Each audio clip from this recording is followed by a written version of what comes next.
President Counsel. Thank you very much. All right, ladies and gentlemen, y'all can be seated. Ladies and gentlemen of the jury, good morning. My name is Judge Paige Reese Whitaker.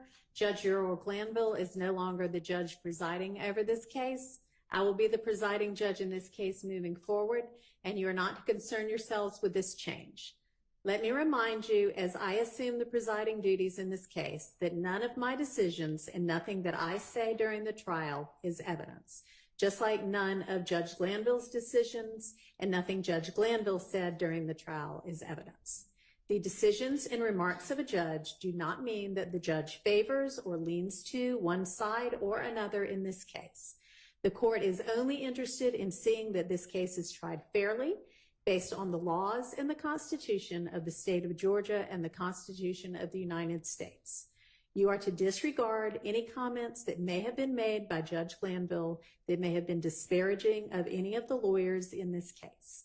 To maintain the integrity of the jury system, I remind you that you must decide this case based only on the evidence admitted during this trial and the law as I will explain it to you. Now, I know that you have been on a bit of a break, but prior to that break, witness Kenneth Copeland was testifying. I'm going to instruct you and admonish you now that you are to disregard any and all of Mr. Copeland's testimony and any evidence introduced during that testimony that came after the 3 p.m. break on Wednesday, June 12th, which was the last break for that day. And that is, you are to disregard any and all testimony and evidence that came after the questioning and answers about Mr. Copeland's involvement in the Atlanta Blood Gang, ABG, and his January 11th, 2015 interview with Detective Thorpe of the Atlanta Police Department. The court is going to be collecting any of the notes you wrote during that portion of the trial, and I'm going to give you a short break in just a moment to identify those notes and provide those notes to my staff attorney, Ms. Persifield. And I'd like to find out at this point in time if there are any of you who cannot set aside and disregard that portion that I just mentioned of Mr. Copeland's testimony and evidence in the deliberations in this case. That is everything after his testimony about ABG and after the 3 p.m. break on Wednesday, June 12th. If there is anybody who cannot set aside and completely disregard that portion of the evidence in your deliberations, please stand up now and let me know if there are any of you. All right, thank you. Okay, so I'm going to give you a quick break to go back in and identify that portion of your notes and provide them to the staff attorney. And then I'll have you back out. I'll give you some other short instructions and we'll resume the testimony. So y'all can go ahead and do that for now for me. Thank you.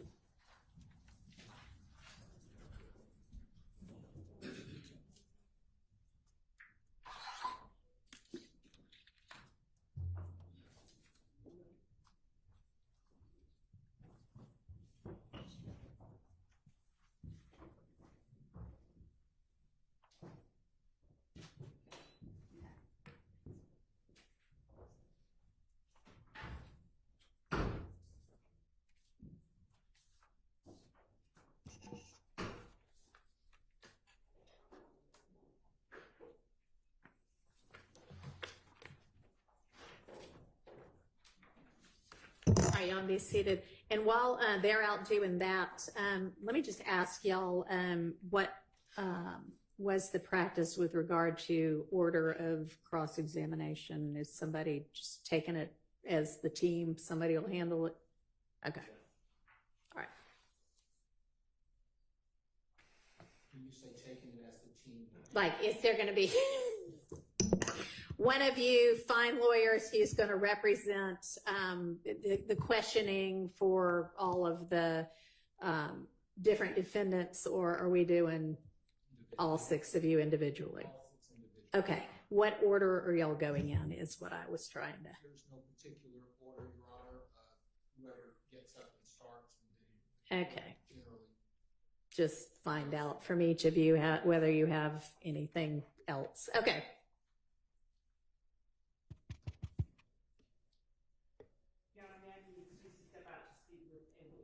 You may, but I'm not going to wait for you to get back to bring the jury back. Okay.